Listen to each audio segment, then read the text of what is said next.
ओम नमः सिद्धेभ्यः। ओम नमः सिद्धेभ्यः। ओम नमः सिद्धेभ्यः। नमः श्री वर्धमानाय निर्धूतकलिलात्मने सालोकानां त्रिलोकानां यद्विद्यादर्पणायते। अहिंसा परमो धर्म की जय। महावीर भगवान की जय। प्रातः स्मरणीय परम पूजाचार्य गुरुवर श्री विद्यासागर जी मुनि महाराज की जय। बोलिए परम पूजाचार्य 108 श्री समय सागर जी महाराज की।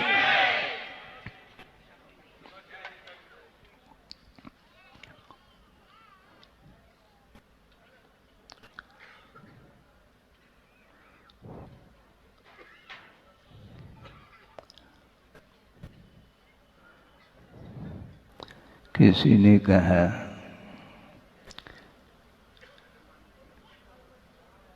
कि महाराज प्रवचन करते हैं, उन शब्दों का प्रभाव पड़ता है क्या? उन्होंने ये कहा कि मेरे ख्याल से कोई प्रभाव नहीं पड़ता है, क्योंकि शब्द है और शब्द पौद्गलिक है, उसका क्या प्रभाव पड़ता है?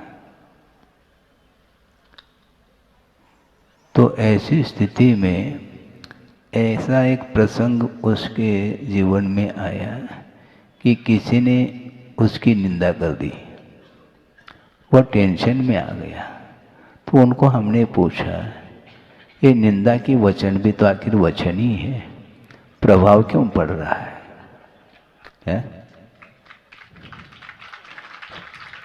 उपदेश का प्रभाव नहीं, और किसी ने आलोचना कर ली, निंदा कर ली, तो तत्काल प्रतिकार का भाव आता है।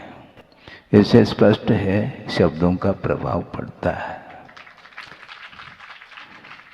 रही बात यह है कि धार्मिक क्षेत्र में उपदेश आदि का प्रभाव इसलिए नहीं पड़ रहा है अनुपात से, क्योंकि रुचि की कमी है। रुचि जागृत करने की आवश्यकता है। किसी के अंदर कोई वस्तु खरीदने की भाव नहीं भी है तो कुछ डेकोरेट करते हैं तो खरीदने का भाव जरूर होता है। अपने अपने दुकान को आप डेकोरेट करते हैं तो उसके माध्यम से वह मूल्यवान वस्तु नहीं भी है तो भी खरीदने का भाव आ जाता है।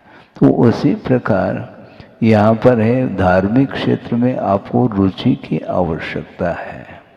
वस्तुतः संसार से भीति जिसको है वह व्यक्ति निश्चित रूप से संसार से ऊपर उठने का भाव जिसके अंदर आया है, तो ये मान लेना कि धर्म के प्रति रुचि जागृत हो रही है। जब कष्ट आता है जीवन में, दुख की जब घड़ी आती है, तो दोनों हाथ जोड़ लेते हैं आप, किंतु दुख की घड़ी यदि नहीं आती है तो दोनों हाथ जुड़ते नहीं, बल्कि वह हाथ दिखाता है। बहुत कठिन काम है। हाँ, सुख की घड़ी में भगवान को बहुत जल्दी भूल जाता है। इसलिए साता जिसको बोलते हैं, साता वेदनी कर्म जब विशेष जोर मारता है उस समय भगवान को भी भूलता है वह व्यक्ति। और कठिनाई संकट विपत्ति में आ गया तो उस समय प्रतिपल वह भगवान को याद करता है। ऐसा क्यों? क्योंकि वह दुख उसको रुच नहीं रहा। दुख से ऊपर उठने का भाव उसके अंदर है, इसलिए वह किसी भी प्रकार से दुख से ऊपर उठने के लिए वह प्रभु की आराधना करता है। तो आचार्य ये कहते हैं, तुम प्रभु की आराधना क्यों कर रहे हो? दुख की घड़ी में प्रभु याद आ रहे हैं तुम्हें, जबकि हर पल प्रभु का स्मरण होना चाहिए, क्योंकि जो कुछ भी सुख का वातावरण बना है वह भी जो अतीत में पुण्य का अर्जन किया है उसके प्रतिफल के रूप में ये सामग्री मिली है, ये वैभव मिला है, किंतु ये वैभव नाशवान है। इस प्रकार श्रद्धा जिसके अंदर आ जाता है तो वह व्यक्ति उसको भोगने का भाव नहीं रखता। यदि थोड़ा बहुत भोग भी ले तो भी वह अनिच्छा पूर्वक वो भोगता है। जैसे समझने के लिए मान लो किसी को बुखार आ गया तो बुखार को दूर करने के लिए क्वाथ जिसको बोलते हैं काढ़ा, चिरायता का काढ़ा आप कैसे पीते हैं? फर्क पिया नहीं जाता। हाँ, जिस प्रकार गन्ने का रस पी लेते हैं ऐसे चाव से उस चिरायते के काढ़े को तो कोई नहीं पीता, लेकिन पीना इसलिए पड़ रहा है उसके बिना बुखार दूर नहीं होगा। टेम्परेचर कम करना है तो ये लेना ही पड़ेगा। तो उसी प्रकार सम्यक दृष्टि की वृत्ति रहती है कि एक साधन के रूप में उसको स्वीकारता है, और श्रमण लोग भी इसी प्रकार पंचेंद्र के विषयों का ग्रहण करते हुए भी उससे वो प्रभावित नहीं होते, क्योंकि ये ग्रहण जो किया जा रहा है श्रवण के द्वारा भी उसके पीछे इंटेंशन क्या है? इंटेंशन ये है कि रत्नत्रय के अनुपालन करने के लिए ग्रहण किया जा रहा है, यही इसका उद्देश्य है। किंतु गृहस्थ ऐसा नहीं, गृहस्थ जो होता है वह भी भोजन इत्यादि करता है किंतु चाव से करता है। ये चाव क्या है? ये चाव क्या है? उस रुचि जल्दी जल्दी नहीं, वह चूसता रहता है, क्योंकि जल्दी सटक ले अंदर तो मजा नहीं। वो छोटे बच्चे जो है ना, जो चॉकलेट वगैरह गोली वगैरह वो चूसते रहते हैं, उसको खाते नहीं। जितने देर तक चूसेंगे उतने देर तक वह स्वाद आएगा। इसको बोलते हैं विषयों का स्वाद संसारी प्राणी लेता रहता है, जबकि विषय ही पतन के लिए कारण है, ऐसा स्पष्ट किया है। पंचेंद्र के जो विषय भोग्य सामग्री है उसके माध्यम से संसारी प्राणी का पतन होता है, और उसके प्रति यदि अरुचि हो गई, ये हमारे लिए अहितकारी है, ये छोड़ने योग्य है, ये मेरे लिए हितकारी नहीं है, इस प्रकार श्रद्धान करने के बाद भी वह आचरण में जब लाता है तब विकास प्रारंभ होता है। श्रद्धान तो कर लेते हैं किंतु श्रद्धान करने के उपरांत भी उसी को ग्रहण करता है वो। और आचार्य यहाँ तक कहना चाहते हैं जब तक ये चयन पद्धति रहेगी, चुनाव जिसको बोलते हैं, पंचेंद्र के विषय हैं उसमें चुनाव क्यों है? नाव में बैठो ना, चुनाव क्यों करते हैं आप? नाव में बैठने का अर्थ उसमें समदृष्टि होनी चाहिए, चाहे वह इष्ट हो चाहे अनिष्ट हो, पदार्थ तो पदार्थ है। भोग के शमन के लिए आहार आवश्यक है, उसमें चुनाव क्यों? नहीं, रुचता नहीं महाराज है। हाँ, चुरा हुआ है लेकिन फिर भी रुच नहीं रहा है। वो चुरा है लेकिन फिर भी वह रुच नहीं रहा, भा नहीं रहा है। ये भाना क्या है ये? इसलिए वह उसमें विशेष और बगारादिक दे देता है, फिर बाद में वह भा जाता है। उसके बिना भात भाता नहीं है। उबली सब्जी है तो उबल तो दिया उसको, उबाल आने के बाद में वह खाने योग्य तो हो गया। लौकी है मान लो, उसको उबाल करके लेते हैं। कच्ची लौकी मेरे ख्याल से कि कोई नहीं खाता होगा, हाँ कच्ची ककड़ी जरूर खाते हैं। ये क्या है? तो ये ऐसा क्यों नहीं पूछो, यह प्रकृति है। तो इसलिए उसको और रोचक बना करके वह लेता है, इसी का नाम इंद्रिय विषय माने जाते हैं। आचार्यों ने श्रवण के लिए भी पेट के ऊपर विजय प्राप्त करने के लिए नहीं कहा, किंतु जो रसना है उसके ऊपर विजय प्राप्त करने के लिए उन्होंने कहा है। और ये 5 इंद्रिय जो निरोध है, इसको गुण के रूप में स्वीकार किया है 28 मूल गुणों में। तो इसी प्रकार श्रवण की वृत्ति हमेशा निरीह वृत्ति होती है, साधन के रूप में इसको स्वीकार कर लेता है और अपने आत्मा का ध्यान करता है। एक पंक्ति आती है, संस्कृत में है, प्रासंगिक है कि उत्तमा स्वात्म चिंता स्यात्, उत्तमा स्वात्म चिंता स्यात्, देह चिंता च मध्यमा, और अधमा काम चिंता स्यात्, पर चिंता धमाधमा। अब सोचो, उत्तम चिंतन क्या है? आत्मा का चिंतन, आत्म ध्यान जिसको बोलते हैं, वो उत्तम है। लेकिन आत्मचिंतन करने के लिए माध्यम शरीर है, इसलिए थोड़ी बहुत शरीर की ओर भी ध्यान जाता है, तो ये मध्यम कहा। उत्तमा स्वात्म चिंता साथ देह चिंता से मध्यमा, शरीर की ओर थोड़ा ध्यान दो, ज्यादा नहीं, थोड़ा ध्यान देना। लेकिन इससे ये मध्यम है, किंतु अधम क्या है? काम चिंता, विषयों की चिंता, पंचेंद्रिय के विषय, उसके प्रति जो रुझान है वह अधम अर्थात पाप रूप है, ऐसा कहा। और इससे भी भयानक वह चीज है पर चिंता, दूसरे के अहित के बारे में चिंता करना, ये अधम से भी अधम कहा है, और यही गर्भ तक ले जाने वाला भाव माना जाता है। इसलिए अपने को उस ओर नहीं जाना। संसारी प्राणी की दशा बड़ी विचित्र दशा है। खाने के लिए, पीने के लिए, उठने बैठने के लिए ऐश आराम सब कुछ है, किंतु वह पड़ोस में जो है उसको ज्यादा क्यों है? ये जो है ना, एक कीड़ा काट रहा है उसको बार बार बार बार।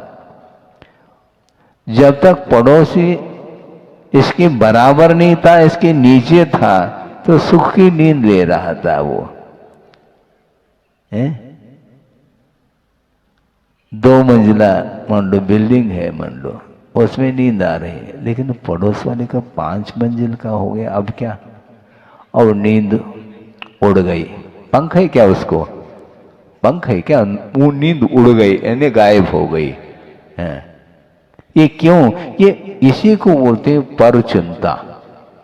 दूसरे के विकास को लेकर के वह हमेशा रौद्र ध्यान करता है।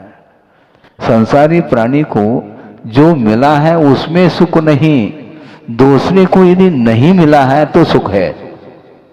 कोई पैरेलल चल रहा है तो कोई काय का सुख है?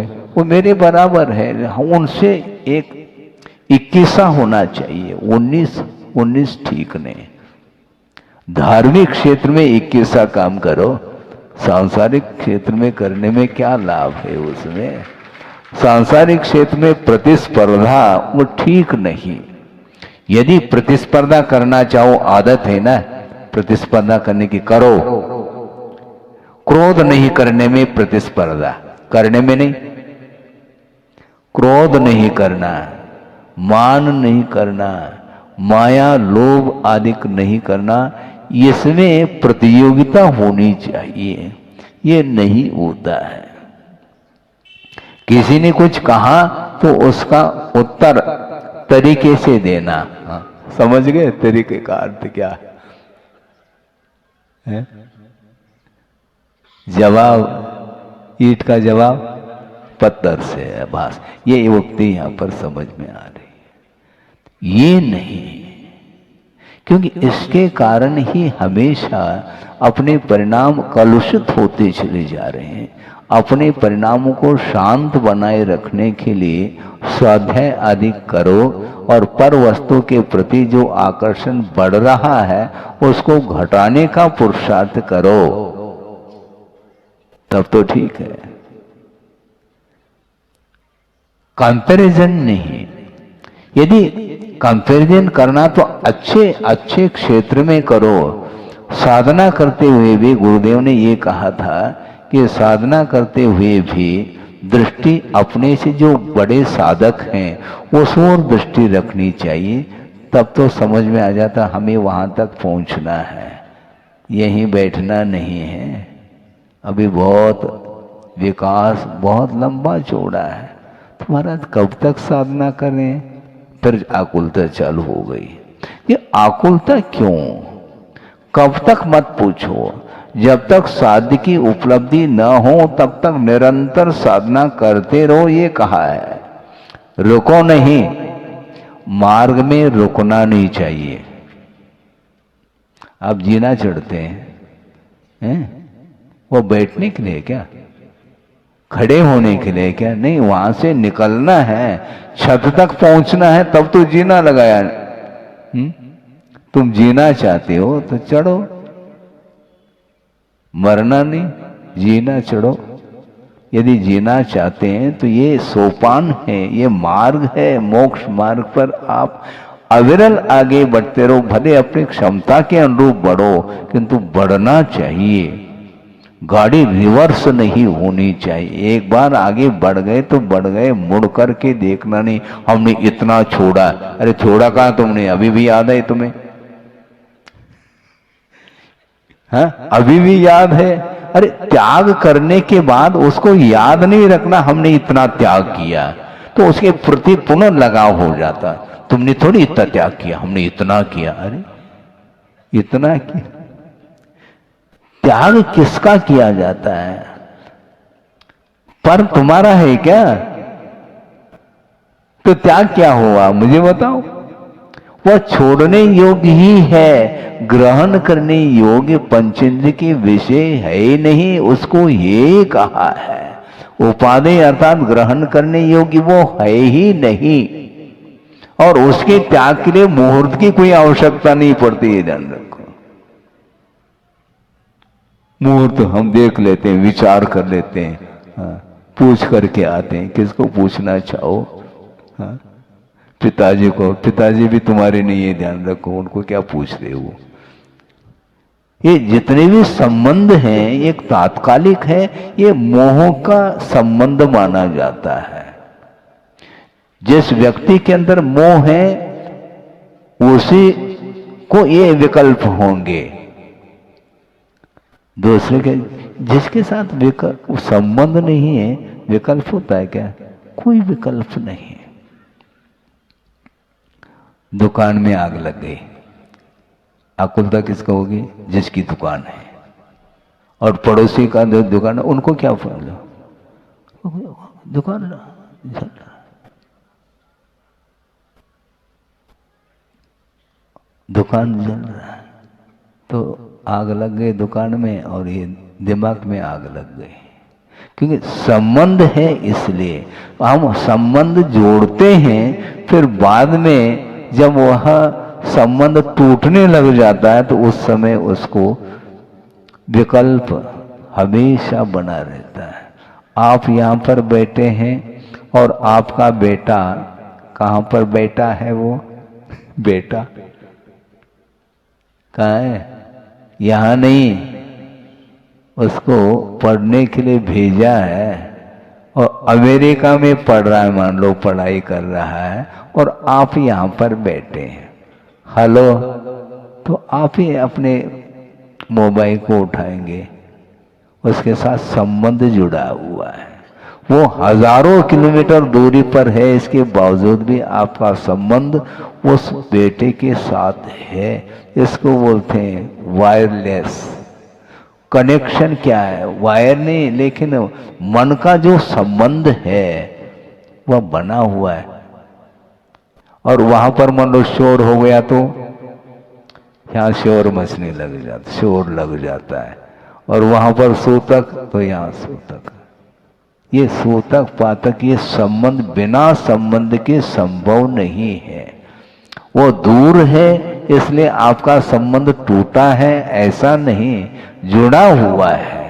तो इसीलिए परिवार के साथ अन्य वस्तुओं के साथ जब तक हमारा संबंध अटैचमेंट रहता है तभी तक हमें विकल्प होंगे, और एक बार त्याग कर लिया पर अब कोई विकल्प नहीं। त्यागने के उपरांत हमने इतना त्यागा है, ये प्लेट पर लिखना चाहिए। अरे पुनः क्या क्या लिखना चाहो आप?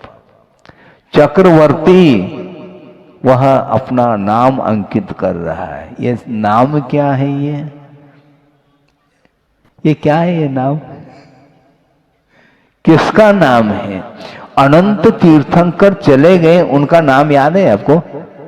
महाराज वर्तमान 24 के नाम भी याद नहीं है, भूतकालिक जो 24 है वो याद नहीं, और भविष्य काल संबंधी जो 24 है वो याद नहीं, विदेश क्षेत्र संबंधी 20 तीर्थंकरों के नाम याद नहीं आपको, तो अनंत तीर्थंकरों के नाम किसको याद है?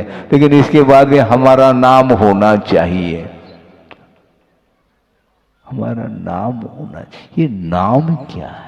वस्तुतः नाम निक्षेप का जो प्रयोजन है वह इतना है कि व्यवहार चलाने की अपेक्षा से है, इससे ज्यादा कोई नाम नहीं। किंतु उस नाम से अपने आप को वह हर्ष का अनुभव करता है। ये क्या है? ये संबंध यूं जुड़ता है, जबकि शरीर आश्रित ये सारी क्रियाएं हैं, और शरीर समाप्त हो गया फिर नया पिक्चर चालू होगा, पुराना समाप्त। जीवन भर जिसके साथ तुमने संबंध रखा था, पारिवारिक संबंध, और अवसान होते पूरा परिवार यही रहेगा, और अकेला एकाकी चला जाता है।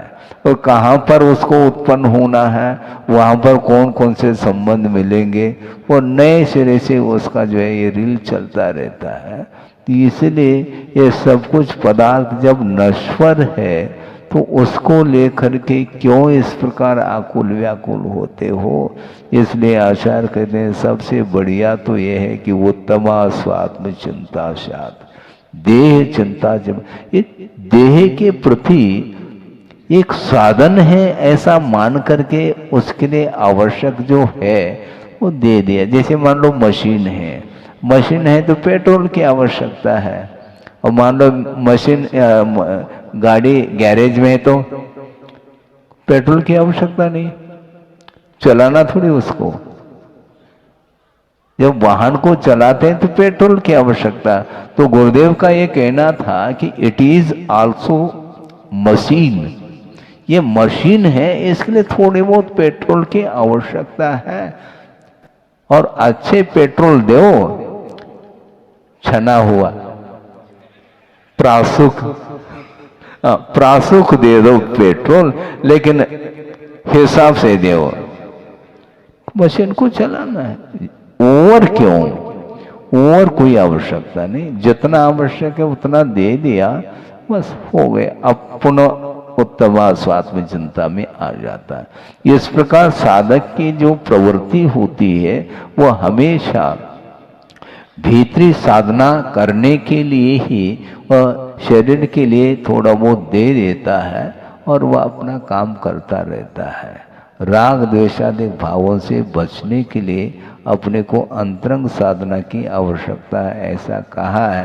महाराज ये जो कुछ भी आप विषय सामने रख रहे हैं ये तो श्रवण के योग्य, हमारे लिए भी तो कछु कहो, आपके लिए हम क्या कहें? आप यदि श्रवण बन जाते हैं तो अच्छी बात है, यदि नहीं है तो कम से कम श्रवण की उपासना करते रहो। श्रवण की वैयावृत्ति सेवा करो,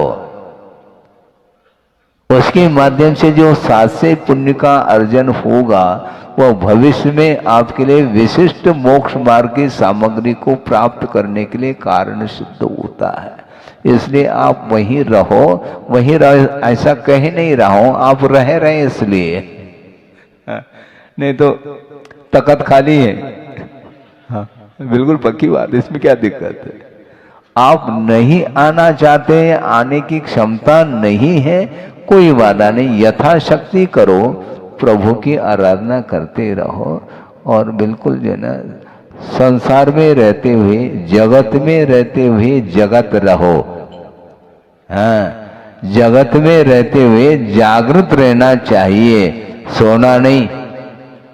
हाँ, सोना चांदी को बोलो, हाँ, सोना का विश्राम लेना होता है और सोना का स्वर्ण होता है। हाँ, ये ठीक नहीं, सोना चांदी ये वैभव जायदाद वो ये सारे नश्वर है, ये पर वस्तु है और पर वस्तु को लेकर के हमेशा विकल्प में आता रहता, टेंशन बढ़ता है, उसको लॉस हो गया दुकान में तो ये लॉस रह जाता है। हार्ट फेल हो गया, अब क्या करे, फिर तनाव में आ गया, डिप्रेशन में आ गया, वह हार्ट अटैक हो गया, खत्म हो गया वो। क्यों? दुकान लॉस हुआ तो इधर लॉस पड़ा हुआ है। ये संबंध है, ये मोह का एक ऐसा संबंध है, उसको तोड़ना भी चाहो तो वह टूटता नहीं, वो भयानक संबंध है, अटैचमेंट। हाँ, इसलिए श्रमण किसी से भी अटैच नहीं रखते, क्योंकि अटैची छोड़ दी उसने, अटैची छोड़ दी। अब अटैचमेंट क्या वस्तु है? किसी के प्रति भी लगाव नहीं, यदि है भी तो धर्मानुराग है। हाँ, सबके प्रति अनुराग हमारा रहेगा, किंतु वैश्विक कोई भी संबंध, रिलेशन नहीं।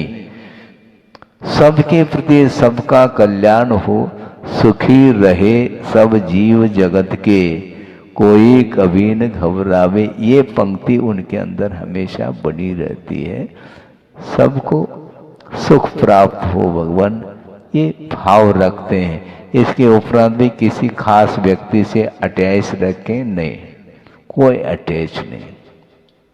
चक्रवर्ती भी हो, सामान्य व्यक्ति भी हो, कोई भी हो, इंद्र हो, जीव सामान्य के प्रति कल्याण की भावना रखने वाला जो होता है वही धर्म ध्यान करता है। हमें धर्म ध्यान करना है। और गुरुदेव ने यहाँ तक कहा कि दूसरे के निमित्त से अपना धर्म ध्यान होता है।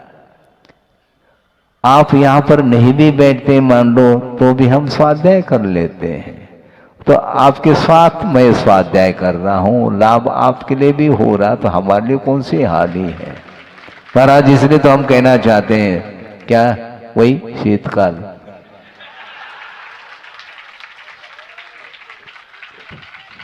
अरे काल व्यतीत हो रहा है, शीतकाली तो है और क्या, 4 दिन हो गए हैं, 5 दिन, ये काल ही तो व्यतीत हो रहा है, शीत का ही काल व्यतीत हो रहा है। और कौन सा व्यतीत नहीं, हमारा अपने संकल्प पूर्वक ने, संकल्प क्या वस्तु, विकल्प क्या वस्तु, जब है तो। लेकिन महाराज वो इसमें हमें विकल्प होता है, परमानेंट नौकरी चाहते हैं, टेम्परेरी परमानेंट चाहते, तो ये परमानेंट और ये टेम्परेरी क्या वस्तु है। वर्तमान में जीवन जीने का हमें पुरुषार्थ करना है, भविष्य के लिए कौन ने देखा है। भविष्य हमारे हाथ में नहीं, वर्तमान ही भविष्य के लिए कारण है। आज जो आप परिणाम करेंगे वही आपके भविष्य के निर्माण के लिए कारण सिद्ध होता है। इसलिए वर्तमान में जियो। लेकिन शांति नहीं मिलती महाराज, कभी भी चले जाएंगे तो क्या होगा, ये भय बना रहता है, ऐसा नहीं। सुनो, आप प्रवचन सुन रहे हैं क्या, और क्या सुन रहे हैं, टेंशन नहीं होना चाहिए। वर्तमान में जो मिल रहा है उसको, उसका स्वाद ले, भविष्य का स्वाद आता है क्या? गारंटी नहीं, स्वाद क्या आता है मुझे बताओ। गारंटी हम नहीं जानते। सुनो, भविष्य का स्वाद आता है क्या? मान लो 10 दिन बाद त्योहार आने वाला है, ठीक है, मिठाई बनाएंगे और खाएंगे, स्वाद अभी आ रहा है? बनाएंगे, रहे तो बनाओगे, क्यों? पल की खबर नहीं, आप ही लोग बोलते हैं। सामान 100 साल का और पल की खबर नहीं, और फिर भी आप कह रहे हैं कि शीतकाल, ये क्या वस्तु है, हमें बताओ।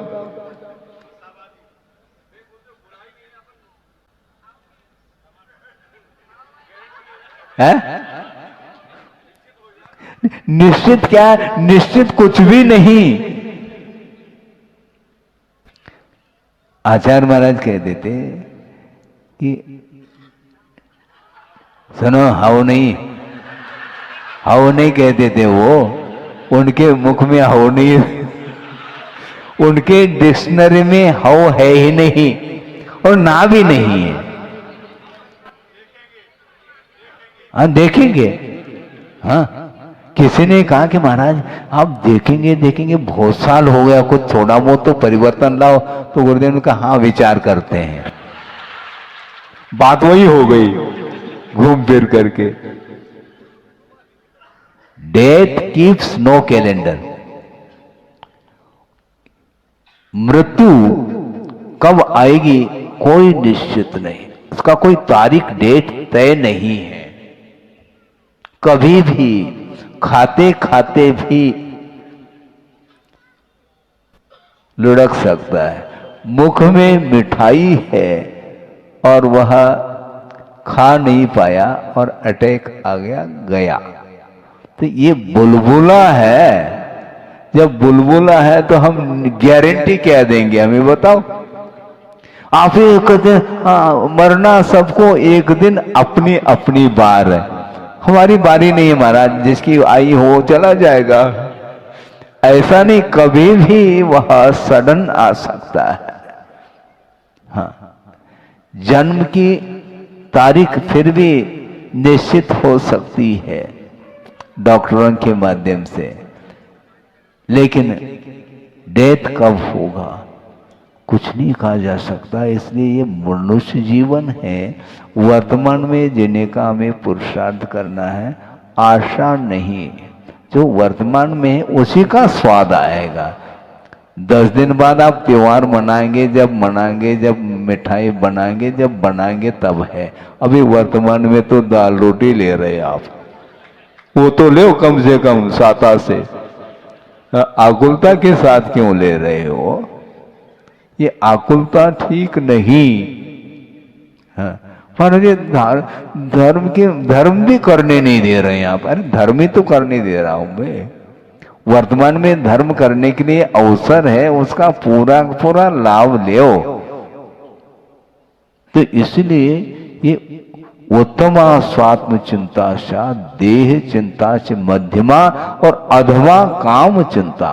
विषयों की जो आकांक्षा है ये अधम अर्थात पाप रूप है, और इसके आगे और दूसरे के अहित के बारे में सोचना, दूसरे के विनाश के बारे में सोचना, ये पाप से भी भयानक पाप माना जाता है। जो वर्तमान में हमने सुना था युद्ध वगैरह होते हैं, यूक्रेन है, कितने सालों हो गए युद्ध करते करते हैं, 2-2.5 साल से युद्ध कर रहा है, रूस के साथ शायद कर रहा है वो। सोचो, विचार करो, ये सब क्या है? ये पर चिंता, दूसरे के अहित के बारे में सोचना, ये ठीक नहीं। सभी जीव जिए शांति के साथ, लेकिन है ही नहीं। एक आधिपत्य के कारण ये सब कुछ होता है।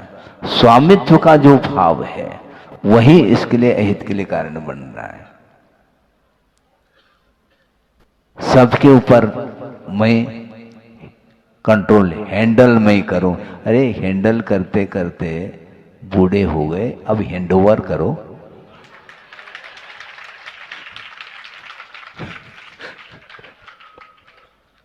नाती हो गया, अभी भी हैंडओवर नहीं कर रहा हूं।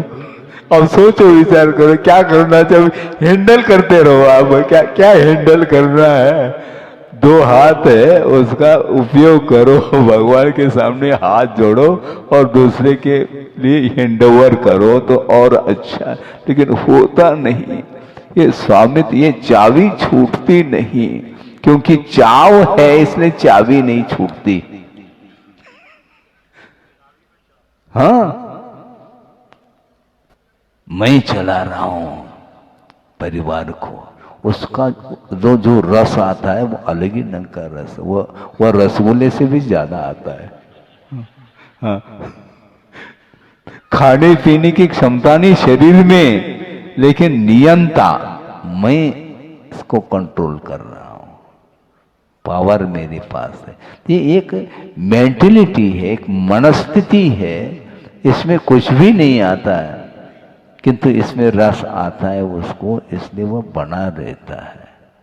सोचो 80 साल हो गया, 90 साल हो गया, अभी भी वह लाठी टेकता टेकता टेकता मंदिर नहीं आ पा रहा है, किंतु दुकान तो जा रहा है वो। मतलब अब सोचो, मंदिर पास है, दुकान दूर है, लेकिन जा रहा है वो। रुचि, अभिरुचि इसी को बोलते हैं। इसलिए अनंत काल से यही करते आए हैं। कब तक करना है? आपने निवेदन किया प्रवचन के लिए, लगभग 30-35 मिनट हो गया, 10 बज गए हैं, पता नहीं पड़ा होगा, नहीं पड़ता। वो इसी प्रकार उपयोग लग जाता है तो टाइम का पता नहीं चलता, और मिल जाए ये भाव रखते हैं। ठीक है, रुचि होनी चाहिए, लेकिन वस्तुतः वस्तु का स्वरूप क्या है, इस ओर ध्यान रखेंगे तो बिल्कुल अच्छा नहीं लगेगा संसार। फिर स्वरूप का परिज्ञान होते ही वो छोड़ने के लिए वह तत्पर हो जाता है। महाराज अब नहीं, बहुत हो गया, अब नहीं रहना चाहते हैं। क्यों? बहुत परेशान हो गए। अच्छा, प्रवेश क्यों किया था? संसार में प्रवेश करो फिर परेशानी का अनुभव आ जाता है। महाराज जल्दी जल्दी हमें संग में ले लो। तुमने संग क्यों बनाया? परिवार बनाया तुमने, और उसमें कठिनाई होने लगी तो छोड़ने का भाव रखता है, तो जाना ही नहीं चाहिए। कीचड़ में पैर रखो फिर बाद में धोते रहो, इस अपेक्षा से प्रवेश करना ही नहीं चाहिए। इसलिए गुरुदेव ने कहा हमने बहुत अच्छा किया, कम से कम कीचड़ में पैर नहीं रखा, तो रख देते तो पता नहीं क्या हो जाता। फिर इसी को बोलते हैं विवेक जागृत होता है तो फिर वह कभी भी भूल नहीं कर सकता। किंतु अनंत काल से संसार में व्यतीत कर रहा है, संसारी प्राणी परिभ्रमण कर रहा है, फिर भी उससे ऊब नहीं रहा, और एक और चाहता है। 80-90 साल का होने के बाद भी भगवान है क्या नहीं, 100 साल से कोई मतलब नहीं, अभी उठा लो कोई बाधा नहीं, लेकिन इससे भी अच्छी सामग्री मुझे मिलना चाहिए जहां पर मुझे आप भेज रहे हैं। भगवान नहीं भेजते, ध्यान रखो, भगवान काय को भेजेंगे, लेकिन मैं जहां पर जाऊं वहां पर बिल्कुल राम राज होना चाहिए। ये क्या है? संसार में रमना चाह रहा है तो राम थोड़ी बन पाएगा। वो राम बनना चाहो तो जहां रम रहे हैं वहां से हटो, हैं छोड़ो वहां से गोटे गांव को, हैं छोड़ो। किसने बांधा है आपको? स्वयं ही बांध रहा है अपने आप को। स्वयं ने ही संसार का निर्माण किया है और उलझता चला जा रहा है। तो इसलिए उलझन ठीक नहीं। इसलिए आपको वस्तु तत्व का स्वरूप जब ज्ञात हो जाता है तो कम से कम सुबह से शीघ्रम कहना चाहिए। जब जागे तब सवेरा। तो कहने के लिए ये पंक्तियां आ रही, लेकिन इसका उपयोग नहीं करना है। गुरुदेव का ये कहना था, कई बार उन्होंने कहा कि वस्तुतः जीवन का वर्गीकरण करना चाहिए कि इतने काल में हम ये करेंगे। और रिटायरमेंट वर्तमान में क्या है, इसकी अवधि क्या है? 62। बस उसके बाद क्या है? रिटायर्ड हो गए तो अपने बेटे को दे दो चाबी और बड़े बाबा के पास पहुंचो। और क्या? अब चाबी के प्रति जो मोह है ना, उसको छोड़ो। हाँ,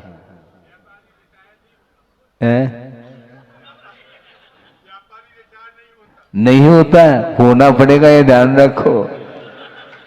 क्योंकि जब समस्या खड़ी होती है, डॉक्टर के पास जाते हैं तो वो क्या कहता है? हार्ट जो है ना 25% काम कर रहा है, ब्लॉकेज आ चुके हैं 2-2, 3-3, 90, 95% ब्लॉकेज। तो इसलिए अब क्या करना?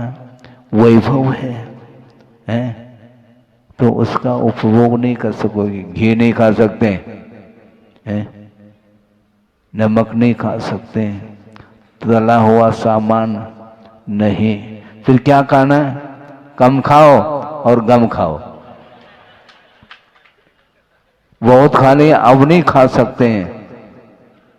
फिर कार है ना, कार में कार नहीं, अब कार में बैठ ही नहीं सकोगे, फिर क्या करेंगे? एम्बुलेंस में। कार अलग है और एम्बुलेंस अलग है। एम्बुलेंस से आप जो है ना हॉस्पिटल तक पहुंच सकते हैं, इसके अलावा वह कार आपके लिए बेकार है। ये जो कुछ भी वैभव है वह केवल है, किंतु आप स्वयं ही, आपकी गाड़ी खराब हो गई, इसलिए शरीर बिगड़ने के पहले ये वार्निंग है। दांत चले गए और दूसरा सेट लगा रहा है वो, आंखें काम नहीं कर रहे, चश्मा, बाल सफेद हो गए, इसको काले कर रहा है वो। ये सब क्या करना चाहो तुम? काला करो, पीला करो, रोक नहीं सकेगा। जन्म हुआ है तो निश्चित रूप से इसमें अपवाद नहीं। जिसका जन्म हुआ निश्चित रूप से मरण होना है। तो ऐसी स्थिति में मरते दम हम धर्म ध्यान करते हुए यदि मरण को प्राप्त हो जाए तो निश्चित रूप से भविष्य में बहुत जल्दी ये जन्म मरण ये समाप्त हो, इसके लिए सब कुछ ये उपक्रम है, उपदेश भी उसी के लिए। इसलिए ज़्यादा समय नहीं लेते हुए इतना ही कहना चाहता हूँ कि जानने के लिए बहुत कुछ ज्ञेय पदार्थ हैं, किंतु छोड़ने योग्य केवल राग द्वेष मोह है। इसमें उलझ रहा है संसारी प्राणी, और संसार से ऊपर उठने के लिए हमेशा देव गुरु शास्त्र की आराधना में लगे रहेंगे तो निश्चित रूप से आत्मा की उन्नति हो सकती है। हो इस पवित्र भावना के साथ अहिंसा परमो धर्म की जय। प्रति समय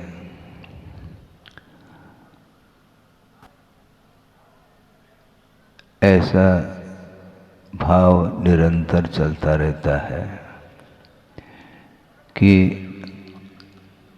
आत्मा में ज्ञान गुण है और उस ज्ञान गुण के माध्यम से ही विचार उत्पन्न होते रहते हैं।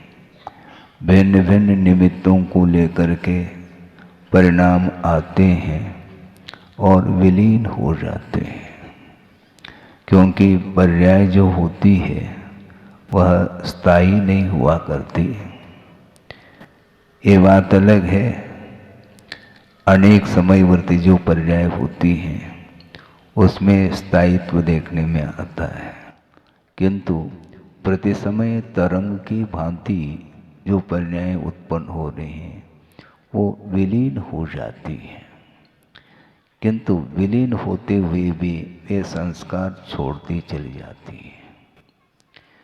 और ये मोहजन्य जो संस्कार है उसको डिलीट करने की बात, क्योंकि निरंतर वह संसारी प्राणी मोह के साथ जीता है और उसके कारण पुनरावृत्ति होती जाती है। रिपीटेशन जिसको बोलते हैं, आप रिपीट करते चले जाए, किंतु आचार्य कहते हैं डिलीट करो। मोहजन्य परिणामों को डिलीट करने के लिए साधना की आवश्यकता होती है और निरंतर अपने परिणामों को संयत बनाते हुए चलना बहुत कठिन होता है। आंख खोलते ही बहुत सारे ऐसे पदार्थ हैं जिनके आकर्षण में वह आ जाता है संसारी प्राणी, और वह पद को भूल सकता है। भूलने में आश्चर्य नहीं, नहीं भूलने में आश्चर्य है। भूल जाए तो बहुत जल्दी वह मुक्त हो सकता है, किंतु भूल नहीं पा रहा है। विस्मृति, विषयों की विस्मृति आवश्यक है, किंतु वह विस्मरण नहीं हो पाता। ऐसा क्यों? निरंतर उसके संस्कार बने हुए हैं। तो महाराज इस प्रकार अनंतकालीन संस्कारों को समाप्त करने के लिए अनंतकाल अपेक्षित है क्या? नहीं, अनंतकाल अपेक्षित नहीं है। वह मोह की अथवा मिथ्यात्व की परंपरा चलती आती है, किंतु एक बार यदि उसका उपादान जागृत हो जाता है बहुत जल्दी आंखें खुल जाती है। आपने पढ़ा होगा, स्वाध्याय करते हैं आप लोग, शास्त्रों में आगम में वो बात पढ़ने को मिलती है कि जिन्होंने अतीत में एक बार भी त्रस्पर्याय को प्राप्त नहीं किया था, ऐसे कितने जीव हैं? अनंतानंत हैं, ये ठीक है।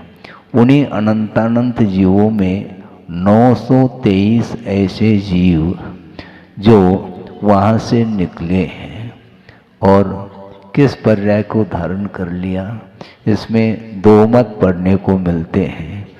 एक आचार्य के मतानुसार डायरेक्ट उस निगोध पर्याय से निकल कर के चक्रवर्ती के पुत्र बनते हैं, और एक मत वह भी है जो सुनने को मिलता है कि निगोध से निकल करके इंद्रगोप, जिसको गिजाई बोलते हैं, बीच में एक पर्याय प्राप्त करके वो चक्रवर्ती के पुत्र बन रहे हैं।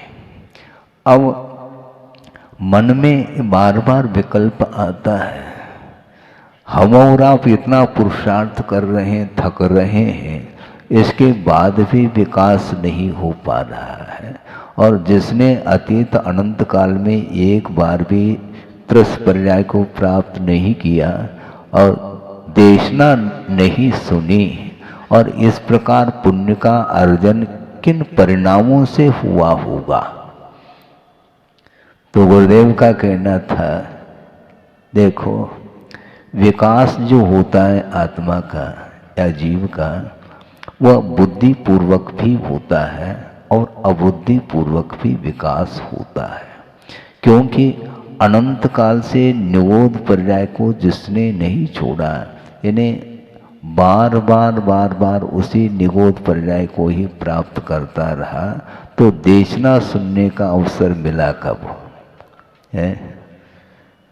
उसने संसार को देखा ही नहीं, क्योंकि मात्र एक एकेंद्रीय पर्याय स्पर्शनेन्द्रिय है, और स्पर्शनेन्द्रिय के माध्यम से जो कुछ भी बोध होता है उतना ही है। उसके सामने जगत कोई वस्तु नहीं है, शून्य है, चक्षुन्द्रिय का विषय नहीं बन पाता। न कर्णेंद्रिय है, न रसनेन्द्रिय, न घ्राणेन्द्रिय, न मन, कुछ भी नहीं। मात्र स्पर्शेंद्रिय संबंधी जो कुछ भी संवेदन होता है पदार्थ का, उसके माध्यम से ही एक श्वास में 18 बार जन्म मरण करता रहा। इस प्रकार अनंत काल व्यतीत जो हुआ, उसके बाद ऑटोमेटिक मनुष्य पर्याय को प्राप्त करना अजीब सा लगता है। अजीब कुछ नहीं है कि वस्तु का परिणमन है। अंतर अंतर मुहूर्त में कषायों में बदलाहट आती है। कभी तीव्र परिणाम होंगे, कभी मंद परिणाम होंगे। ये सब कुछ अबुद्धिपूर्वक यह परिणति बनती है। उसके कारण ही मनुष्य के योग्य परिणाम जब हो जाते हैं तो इस प्रकार का अवसर प्राप्त होता है।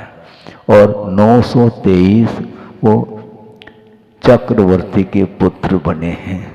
और सुनते हैं, गुरुदेव के मुख से सुना कई बार इस प्रसंग को, कि वो चक्रवर्ती के साथ वार्ता करना पसंद नहीं करते। वो बोलते नहीं, अभी दीक्षित नहीं हुए हैं, अभी संयम को अंगीकार किया नहीं, इसके बाद भी चक्रवर्ती का वैभव उनको आकर्षित नहीं कर रहा है और अपने पिताजी के साथ बोलना भी उन्हें इष्ट नहीं है। तो उनको क्या इष्ट होगा?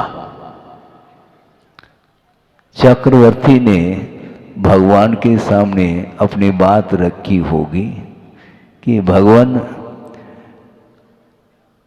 प्रतीक्षा में था मैं कि पुत्र रत्न की उत्पत्ति हो, लेकिन 923 पुत्र उत्पन्न हुए हैं, किंतु ऐसा कौन सा मेरा पाप कर्म का उदय है कि हमसे बात नहीं करते हैं। गूंगे तो नहीं हैं, ये सारे विचार मन में आता है। किंतु प्रभु का कहना ये रहा कि वे गूंगे नहीं हैं, बोलते हैं, किंतु आपसे बोलना नहीं चाहते, क्योंकि रागी के साथ बोल करके कौन सा हमारा प्रयोजन शुद्ध होने वाला है। वो हमसे बोलेंगे। जिसको राग इष्ट है वह रागी के बीच में बैठ करके वह आनंद का अनुभव करता है। टाइम पास जिसको बोलते हैं। आप लोगों को टाइम पास करना है क्या? टाइम पास नहीं करो। ये टाइम जो मिला है ना, बहुत यह मौलिक वस्तु है, इसका सदुपयोग करो।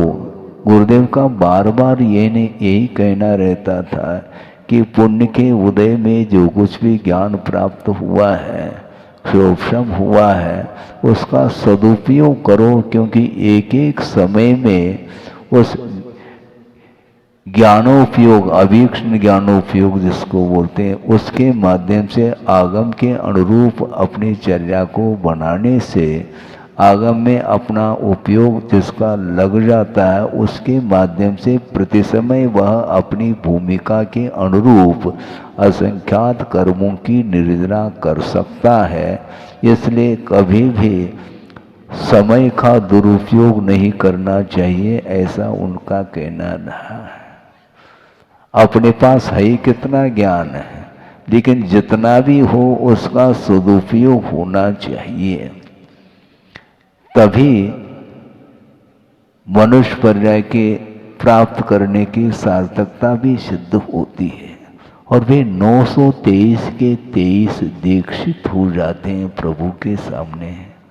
उनको कोई भी पदार्थ इष्ट नहीं, आत्म तत्व को छोड़ करके। अनंत काल से कर्म के उदय में दुख का अनुभव किया है संसारी प्राणी ने, अभी भी वह उसी राग में उलझा हुआ है। और जहाँ पर राग है वहाँ पर निश्चित रूप से उससे जो अपोजिट तत्व है वह द्वेष माना जाता है। एक के प्रति राग हो गया तो निश्चित रूप से दूसरे के प्रति द्वेष होता है। इसलिए राग द्वेष को कम करने का हमें पुरुषार्थ करना चाहिए। पूर्ण रूप से तो राग द्वेष का अभाव इस काल में संभव नहीं है, किंतु यथाशक्ति जो जितना राग द्वेषादि कालुष परिणामों को कम करता हुआ अपने जीवन को जीता है तो बहुत जल्दी उसका संसार का अंत हो सकता है। 923 के 23 दीक्षित हो गए। सोचो विचार करो, वो मुक्त हो जाए नहीं कहा जा सकता। जैसे 5 पांडव हुए हैं, उनमें 3 पांडव तो मुक्त हो गए और 2 पांडव मुक्त नहीं हो पाए, सप्लीमेंट्री आ गई, ऐसा गुरुदेव का कहना। हालांकि वो दोनों नकुल और सहदेव ये सर्वार सिद्धि पहुँचे हैं, वहाँ से च्युत होकर के मुक्त हो जाएंगे। लेकिन साधना 3 पांडवों ने ऐसी कौन सी साधना की होगी? इसको बोलते हैं मोक्ष मार्ग बहुत जटिल है, बहुत कठिन है, उनका कहना है। लेकिन वो एक और बात कहना चाहते हैं, मोक्ष मार्ग जटिल तो है किंतु कुटिल नहीं है। मोक्ष मार्ग सरल है। या जटिल इसलिए कहा जा रहा है क्योंकि वहां तक पहुंचना, साधना में उतरना बहुत कठिन कष्ट साध्य है, किंतु उसमें कहीं भी कुटिलता नहीं, क्योंकि आर्जव धर्म है और आर्जव धर्म की आराधना करने वाले के भीतर कभी भी कुटिलता नहीं आ सकती है। इसलिए वह निराबाद रूप से अपने क्षमता के अनुरूप साधना करता चला जाता है, वैराग्य दृढ़ रहता है। इसलिए किसी भी परिस्थिति में अपने मन को वह चलायमान नहीं होने देता। ये निरंतर साधना का ही एकमात्र प्रतिफल है। आपका समय हो गया है, मैं इतना ही कहना चाहता हूँ कि वैराग्य के लिए बहुत सारे कारण उपस्थित हो सकते हैं, किंतु वैराग्य प्रत्येक को हो ये अनिवार्य नहीं। अपने अपने उपादान के अनुरूप यह कार्य होता है, निमित्त मिलते चले जाते हैं, किंतु उसका सदुपयोग करने वाले विरल ही हुआ करते हैं। इसलिए वैराग्य उत्पन्न हो, इसके लिए एकांत सूत्र भी पर्याप्त हो जाता है। गुरुदेव का कहना है कि ग्रंथ खोलने की कोई आवश्यकता नहीं, ये जो संसार है ये खुली किताब है, सब कुछ दृश्य देखने को मिल रहा है। कोई पाप कर रहा है, कोई पुण्य कर रहा है, विभिन्न प्रकार के परिणामों के माध्यम से अनेक प्रकार के पर्यायों को प्राप्त करके उसका फल भोगने के लिए वह गत्यंतर चला जाता है। ये संसार का स्वरूप है। इसलिए बिल्कुल शांति के साथ जितना आपके पास पुण्य है, उस पुण्य के उदय में उस पुण्य का सदुपयोग करो, तो निश्चित रूप से और आगे इससे भी बढ़कर के मोक्ष मार्ग की सामग्री उपलब्ध हो सकती है, जिसके माध्यम से विशेष रूप से साधना करने के लिए अवसर मिल सकता है और उसके माध्यम से ही हमें गंतव्य प्राप्त हो सकता है। मोक्ष को प्राप्त करने के लिए मार्ग पर चलना आवश्यक है। भले आप धीरे धीरे चलो, ये बात अलग है।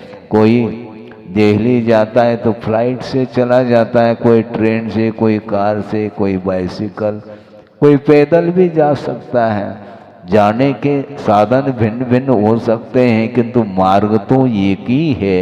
इसलिए आस्था के साथ हम यदि क्षमता के अनुरूप आगे कदम बढ़ाते हैं, 5 पापों से बच कर के पुण्य का अर्जन करते हैं और पुण्य के फल के प्रति इच्छा नहीं रखते हुए यदि हम जीवन व्यतीत करते हैं, तो बहुत ही अल्प समय में अपने भीतर जो प्रभुत्व शक्ति है वह उद्घाटित हो सकती है।